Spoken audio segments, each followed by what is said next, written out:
Oda ekonomike amerikane në Kosovë ka kërkuar nga qeveria e Kosovës të heqë tarifën doganore prej 10% për mallrat që vijnë nga Shtetet e Bashkuara.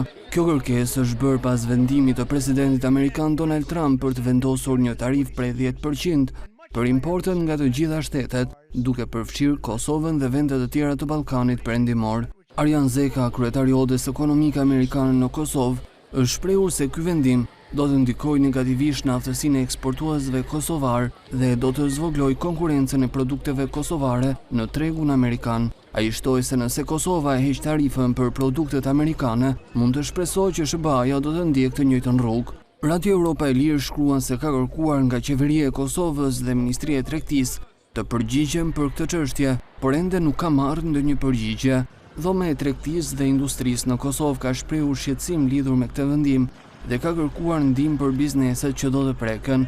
Eksportet nga Kosova drejt SBA-s kanë pasur rënje në muajt e fundit, sidoqoftë, të dhënat tregojnë një rritje të përgjithshme të eksporteve që nga viti 2019, kur vlera e tyre ishte 3 milion euro, duke u rritur në mbi 131 milion euro pas 3 vitesh. Produktet që Kosova eksporton në SBA përfshin ushqime, tekstil, drur dhe plastik.